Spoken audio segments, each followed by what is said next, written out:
All right, with you guys having prayed, let's go ahead and um, take your quiz. Go ahead and pass them to your right, and we're going to go through the answers real quick. Some of them, these are really straightforward and obvious.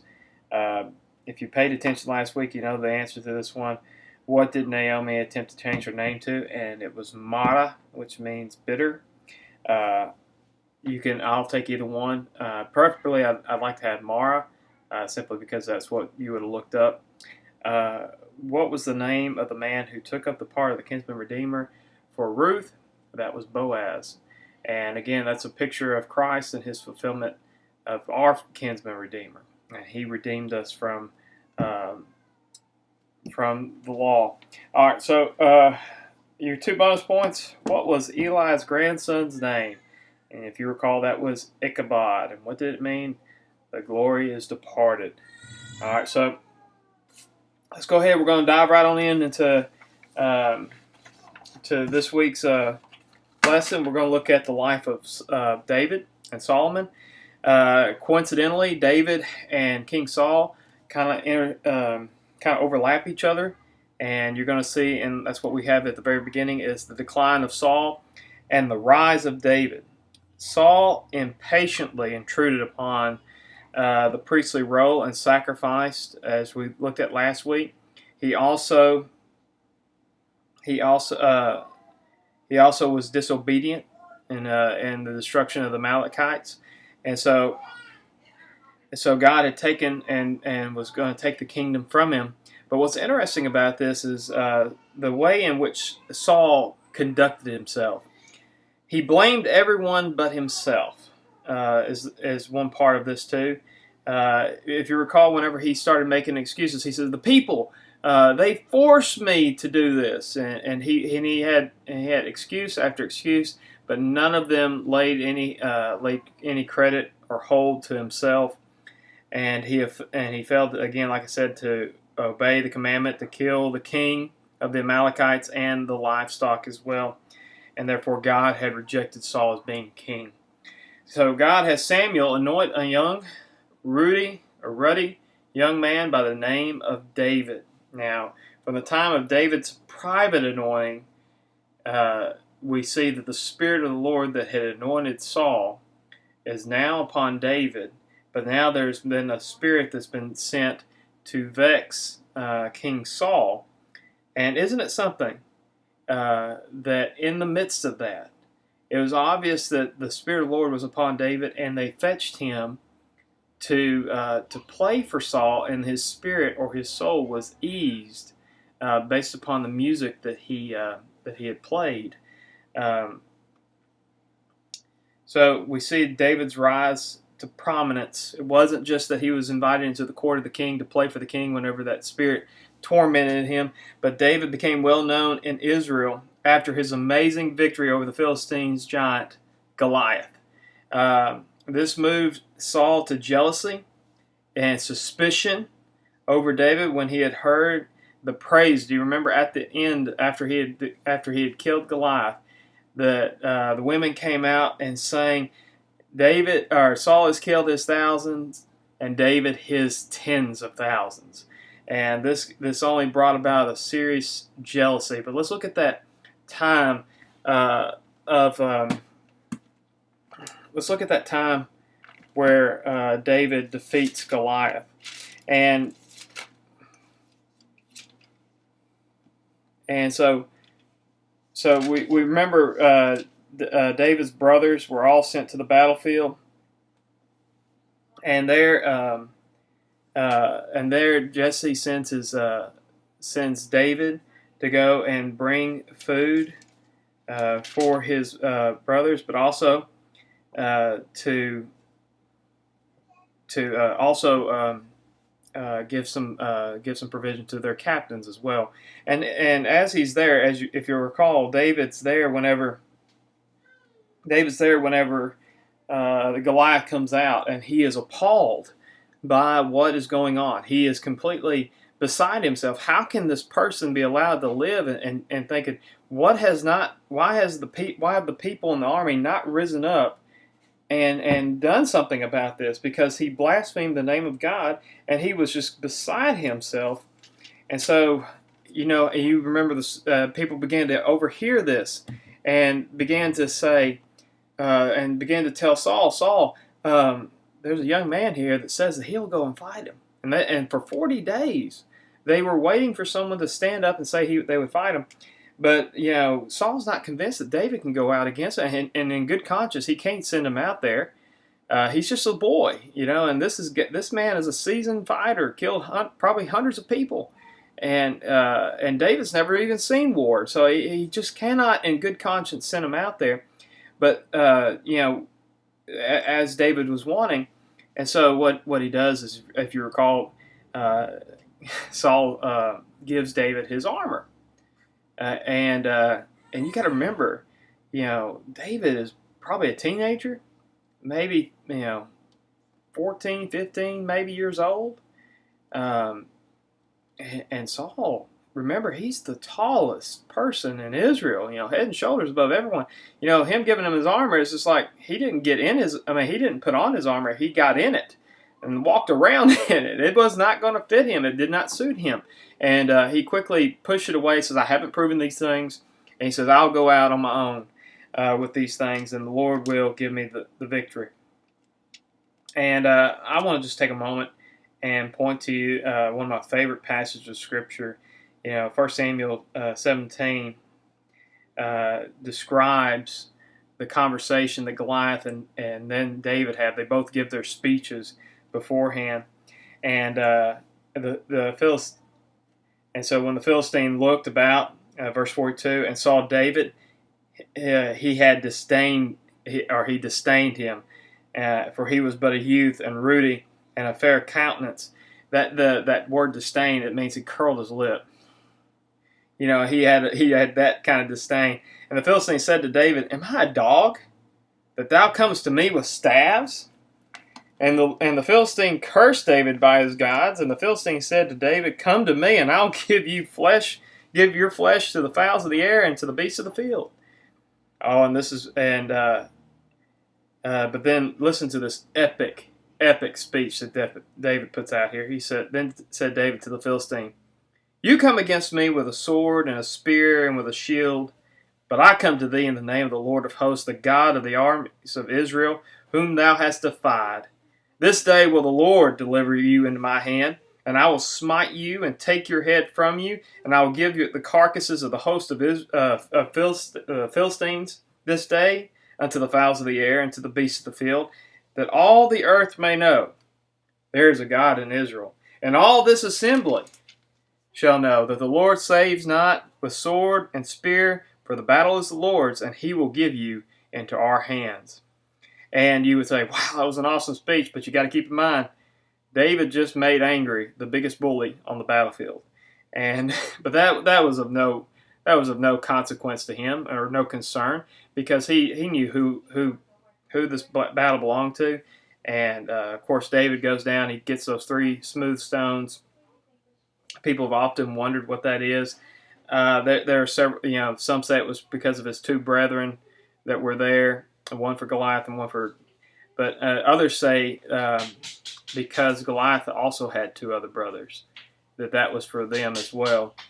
There's a million different reasons. Personally, if I were to go into a battle, I don't just put 1 bullet in my gun. Okay, I'm just going to tell you that I think David had a sense about him to know not just to take 1 bullet with him. And I think people read a lot into that. I don't necessarily subscribe to any of those things, but they're interesting. But I think that David just was being what he ought to be. All right, so and after that victory and that song that began to be sung, Saul has killed his thousands and David his tens of thousands. Saul then, from that point forward, tries to kill David. And at one point, the spirit that vexed him, and David comes in to play the song, and used to it would ease his spirit, but all he could see or hear, instead of the music that was being played by David, all he could hear was the song of those women chanting, Saul's killed his thousands, and David his tens of thousands. And in his mind, what more can he have but the kingdom? And it's interesting that he sought to do away with David. But I want to pause on this, and I may get this later on. I forget. But you see leadership style here. There is a leadership style very much present and involved in this. I see it more so in ministry. There are people who are Sauls. Now that doesn't mean that they're not anointed. That doesn't mean that they're not capable of doing ministry. But I have seen more Sauls in ministry than I have seen of David's. More people concerned about their own name, and more people concerned about who gets the credit. And look, nothing happens of ourselves. Okay, if anything happens, it's the Spirit of the Lord, and David understood that. He understood who gave the victory in the battle. He didn't say it was my aim and it was based upon the strength of my arm. He knew exactly who it was, because whenever that stone hit hit Goliath in the forehead, which way did he fall? He didn't fall back. He fell forward. Why? I had one preacher say it, and I like this, that because he had blasphemed God, when David slung that stone and it hit him in the forehead, God just slapped Goliath in the back of the head, and he fell down. So, but there's leadership styles here, very much at play. There's a great book out there called The Tale of Three Kings, and it speaks to that, and I highly recommend it, especially if anybody is considering ministry. You need to understand the people who are not just the ones that are out to resist your ministry. It's not going to be people that you think. It's not going to be Goliaths.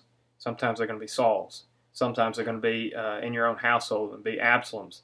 And so it's just a good book. I highly recommend it. But the subtleties began to wear off. His desire and attempts became more brazen. Saul tried to kill David, and this caused David to run from Saul. And in many times you see that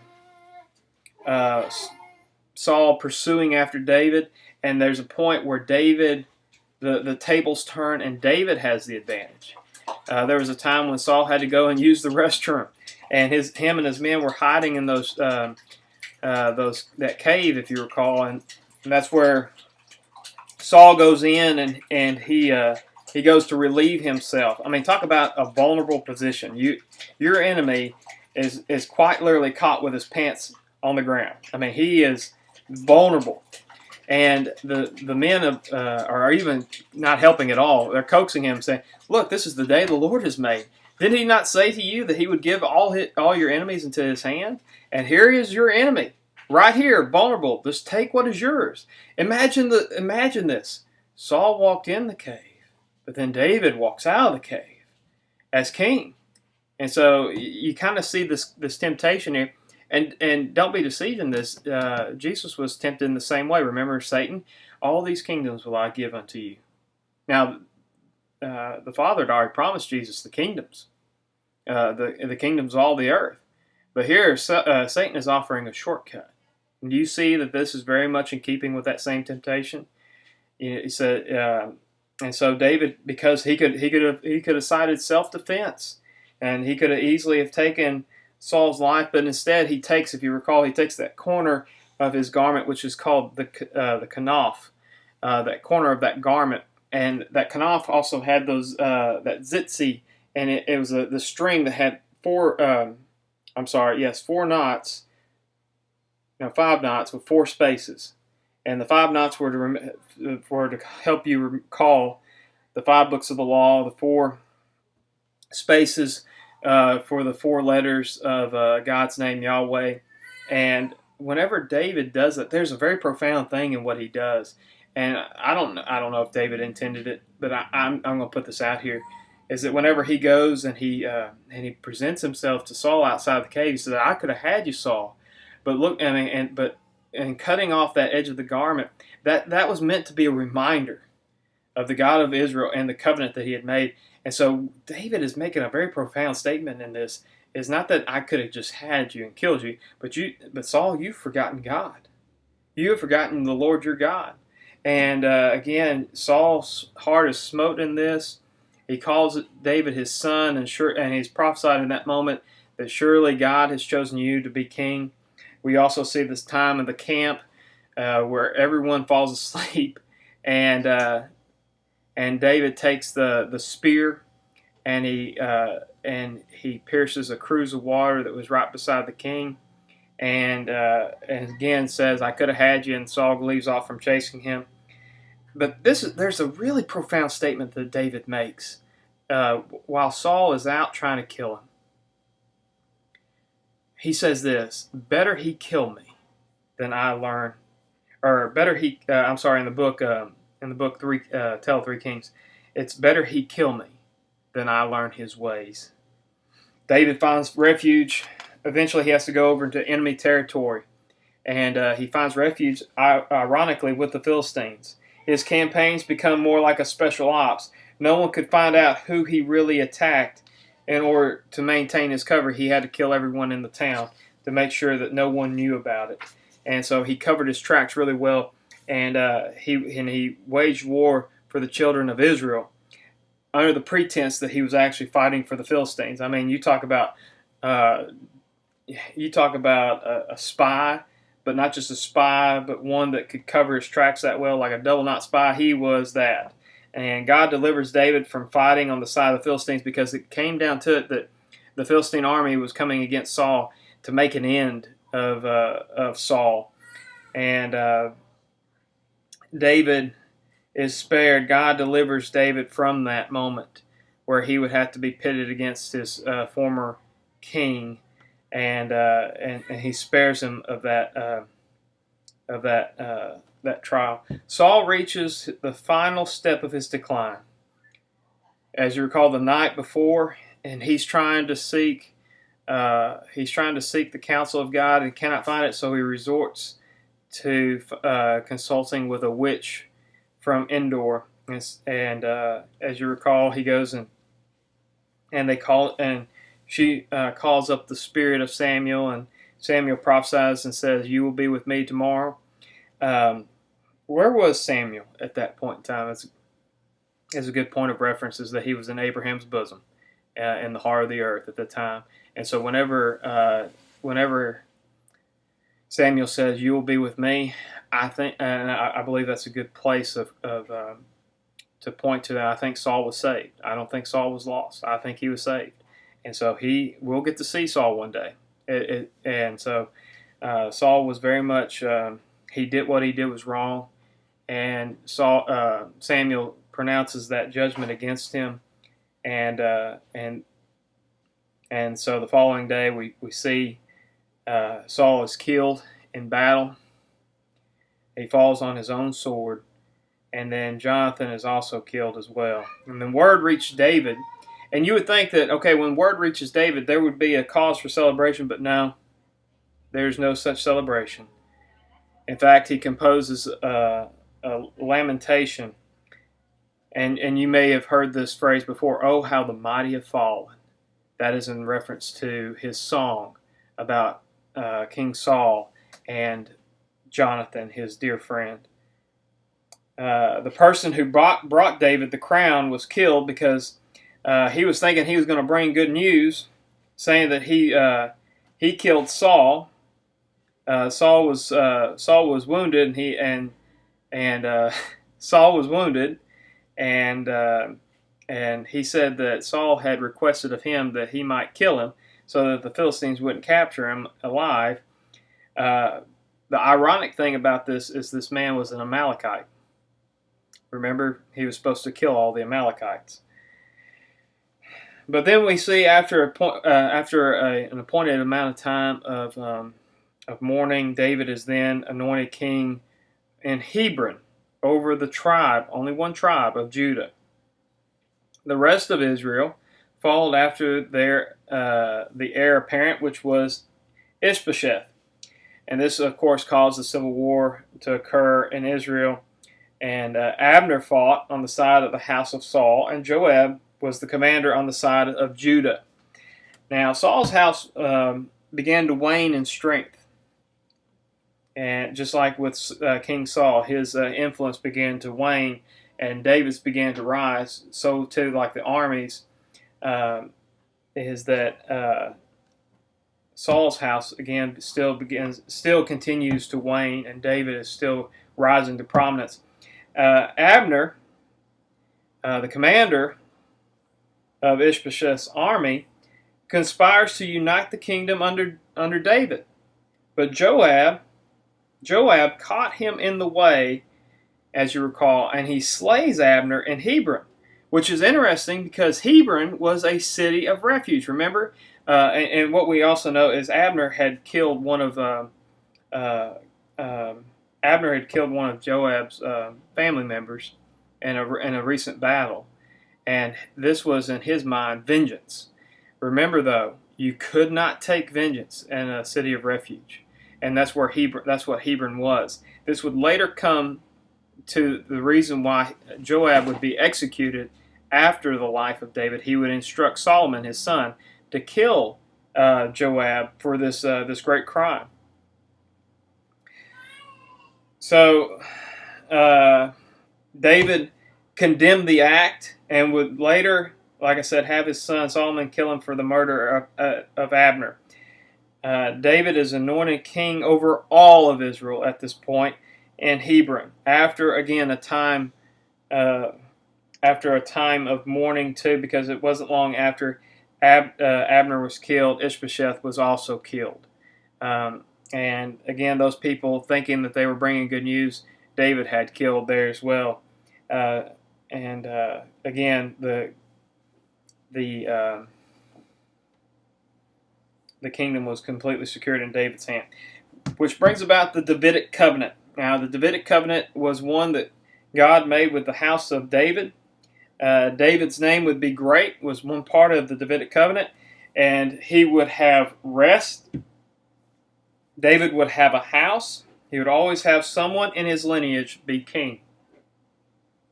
And this was, and we know this too, that this is also in reference to Jesus, who would be of that lineage, and he will sit on the throne of David for 1,000 years. We look forward to that time of the millennial reign of Christ and how that he will fulfill that time on David's throne. David would always have a throne. The right to rule would only be granted through his lineage, which is interesting too, because we see later in the Old Testament is that David's lineage, the direct lineage of the kings, was cursed. And we have a problem. How can this covenant still be in effect? How can this happen?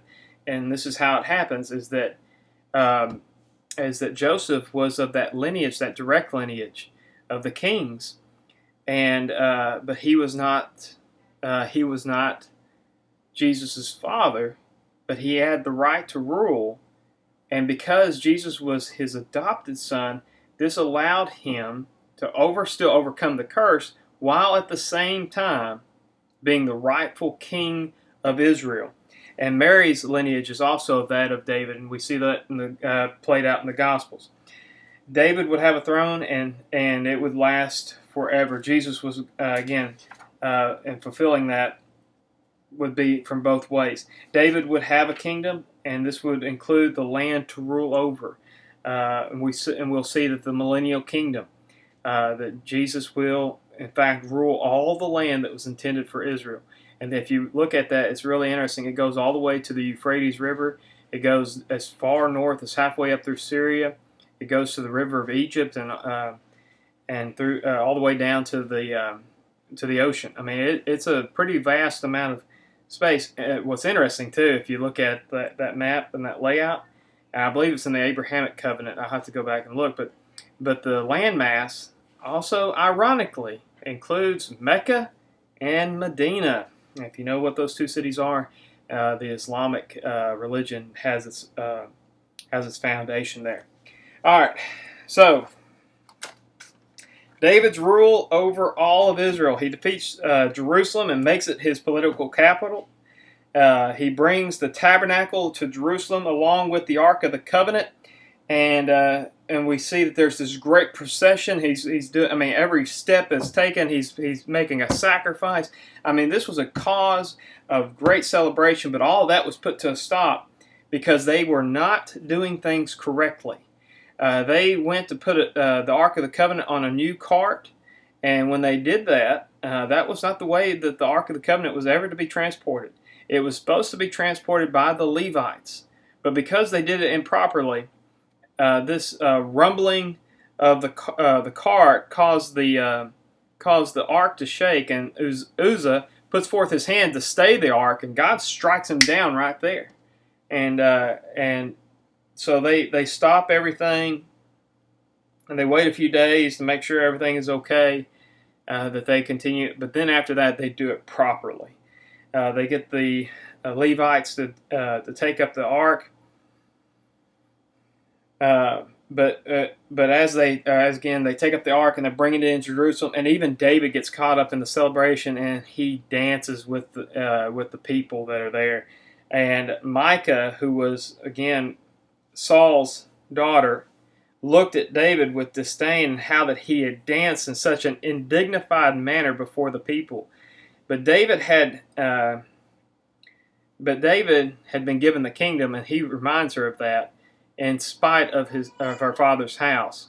What's interesting about this too is that him and her, they remained married, but apparently they did not stay in the same room again, because there was no more children after that. You do the math on that. David had great success in broadening Israel's borders. He builds his house, but he feels a tinge of guilt because the Lord's house has not been built. And it had entered into his heart that he should build a house for the Lord.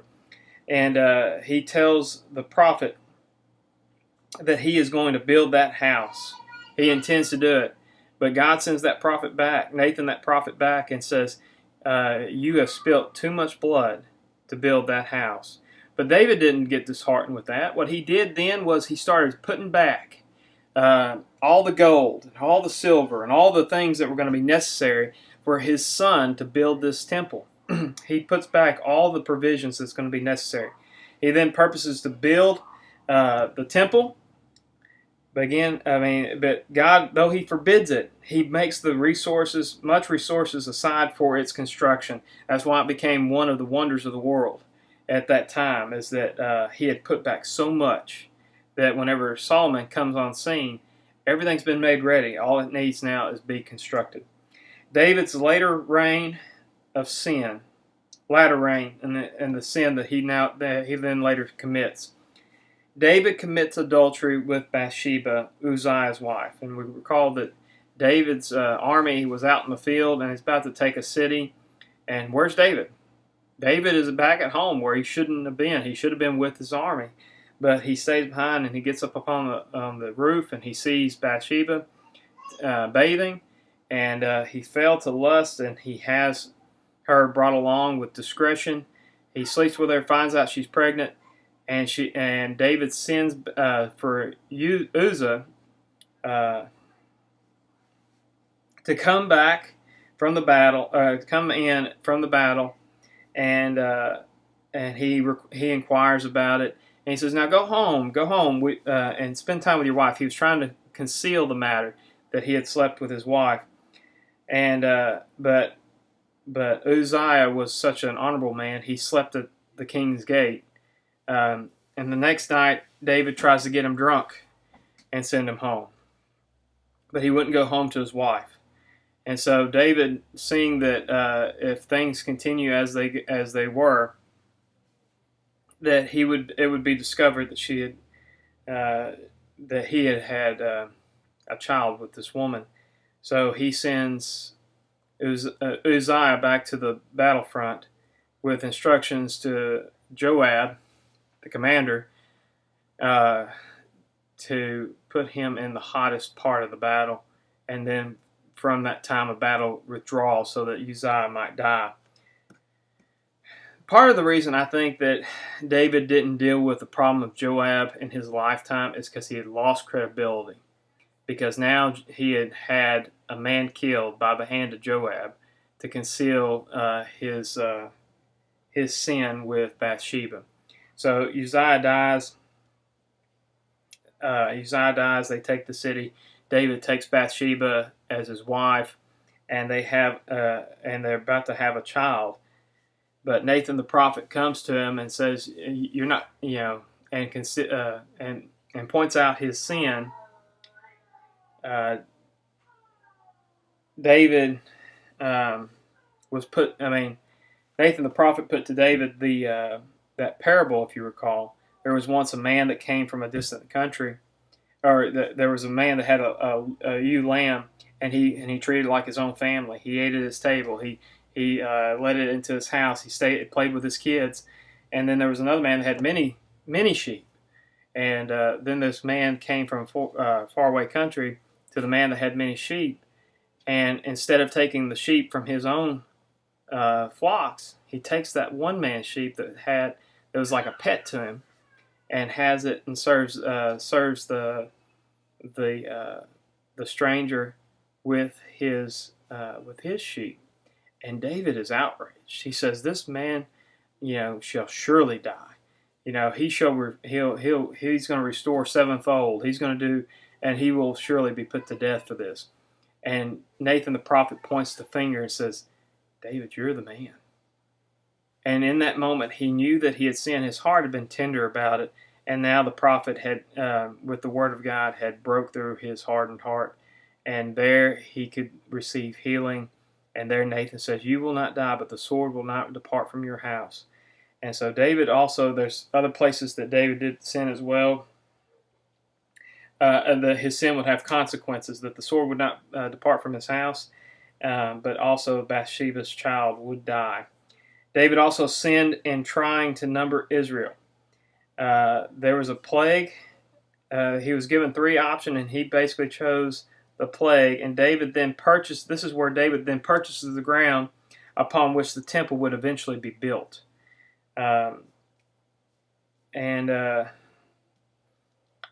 David's son,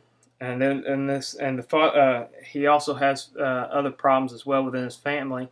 David's son Ammon rapes his half sister Tamar, which was Absalom's full sister, and Absalom was livid, as you can imagine, and he ends up killing Ammon in retaliation. But then he flees because he fears David would have him killed. But he comes back. And through the arbitration of Joab, he comes back home. But when he comes back to overthrow his own father from the throne. And this plunged Israel into a civil war. And David wins. Long story short, David wins that civil war, but Absalom is killed. Despite David's instructions that he not die, Joab finds him suspended from a tree by his own hair, and instead of again capturing him and taking him, as David had asked, Joab has him killed and then thrown into a pit, and they cover him up with a bunch of rocks, and this was against David's request, and so even though David had won the day. He felt this great sense of sadness because he had lost his only son, and so Bathsheba later on has another son, and we know him more so than any of David's sons, as this was to be the son Solomon. Now there would be eventually, and we'll get to this in just a second. There'd be contention over Solomon and his reign. But David, before he dies, he has his son Solomon anointed king and charges him that he would build the temple, but that he would also kill Joab because he should have done that in his lifetime for obviously killing Abner, and and obviously he probably had some resentment too of having killed his son Absalom and not following his instructions there. All right. There's a lot of things again in that story. And we just zoomed past some chapters, and this is going to be the way it's going to be from here on. We skipped over the man that was cursing David and all the things that went on there, and the thing and his dealings with Saul's house. But I encourage you to read that on your own time. So now Solomon has been made king. And after he quells his brother's his usurping of the kingdom, God asks him in a dream, what would he desire? And this is the most profound thing. He could have anything he wanted, and God says, "And I'll give it to you." And he could ask for wealth. He could have asked for health, a long life. He could have asked for many a thing.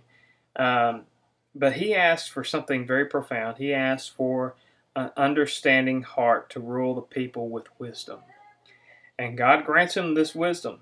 Along with that, he says, because you asked this and not for the death of your enemies, not for wealth and not for power, I'm going to give you all those things. But I'm going to give you this wisdom that you're asking too. And he becomes, aside from Christ, the greatest, wisest person who has ever lived. And we have the book of Proverbs, the book of Ecclesiastes, and the book of Song of Solomon.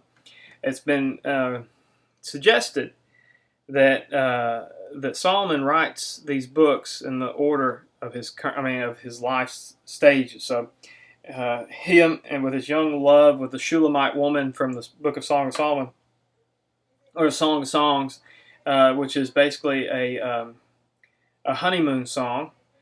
He writes of his love and and basically that's a song too. So there's that part of his life, and then he writes the book of Proverbs in the middle of his life, and then he writes the book of Ecclesiastes towards the end of his life.